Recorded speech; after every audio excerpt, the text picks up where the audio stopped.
Hey, what's up, everybody? Today we're looking at The Laws of Medicine Field Notes from an Uncertain Science by Siddhartha Mukherjee, a physician, oncologist, and author who found instant rock stardom with his first book, the Pulitzer Prize winning The Emperor of All Maladies, a biography of cancer. This book is part of a TED book series, which I had never heard of before this, but they have a big list of small books covering a wide range of topics from art to architecture. If you're watching this channel, I'm sure you're familiar with TED lectures. So, the laws of medicine, certain disciplines concerning the nature of things have laws. Physics has its laws of motion, chemistry has laws of mass and proportion, and biology has DNA transcription. In this book, Mukherjee introduces three laws of medicine. This book is broken down into an introduction and three short chapters. In each chapter, Mukherjee discusses a law that he's developed as a practicing physician. These three laws are things that Mukherjee teaches to his new medical residents every year. Each of these laws is meant to get us thinking about how uncertain and complex the idea of medicine really is.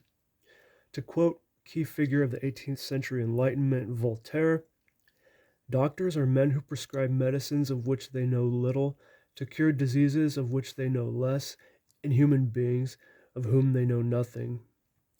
And despite the enormous strides we've made in the medical sciences since Voltaire, there's still much truth to this statement. The first law says a strong intuition is much more powerful than a weak test. The idea might sound pretty obvious, using prior information to make inferences about, say, the cause of an illness, and using that to formulate a hypothesis. It caught me off guard because I'm used to seeing books on rhetoric that point out why you shouldn't make assumptions. What the little information we have tells us is what it tells us, and nothing more. But Mukherjee does the opposite and shows how good physicians need to have and act on their intuitive thinking. He gives the example of having this client and they couldn't figure out why he was having the symptoms he was having.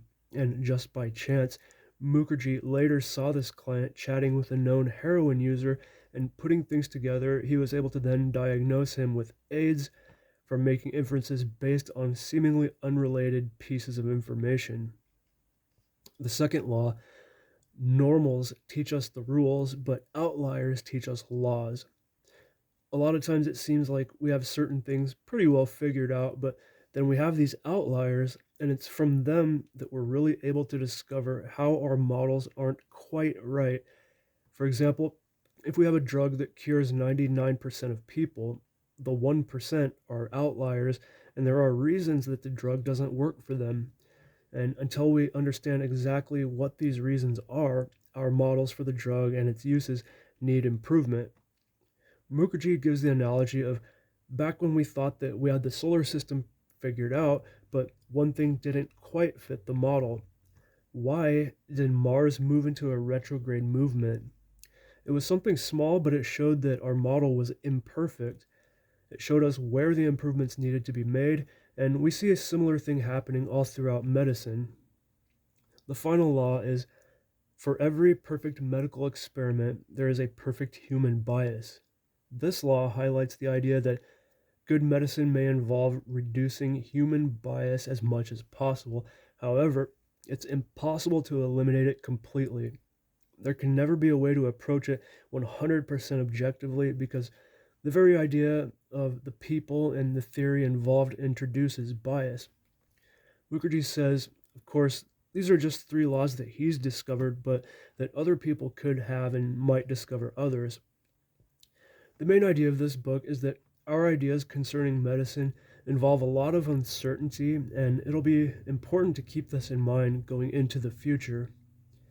This book also has the quality of getting to hear about firsthand experiences from a physician, just like Reaching Down the Rabbit Hole, which is one of the first books I reviewed on this channel. The Laws of Medicine is a very short book at 70 pages for the main body. You could read this book in a day. It took me 2 or 3 days to get through, and Reading this book, I couldn't help but reflect on the fact that these lessons could be applied outside of the medical field. With the three basic concepts, priors, outliers, and bias, can you think of ways that these concepts could come into play in your work? I bet a person probably could if they thought about it long enough. If you're watching this, I'd be interested to hear your thoughts on this. Obviously, Mukherjee is a very bright guy. It'll be interesting to see if he continues to write new books. I've reviewed all of his books on this channel, links in description, and I really enjoyed each of them. Okay, that's it for this one, guys. Thank you for watching. I hope you enjoyed the video. I like to read these short books every once in a while. Maybe I should do a video on best books under 100 pages or something. Well, if you work in the medical field, or if it's something you're interested in, or you just like to hear from a professional who does, check out The Laws of Medicine by Siddhartha Mukherjee.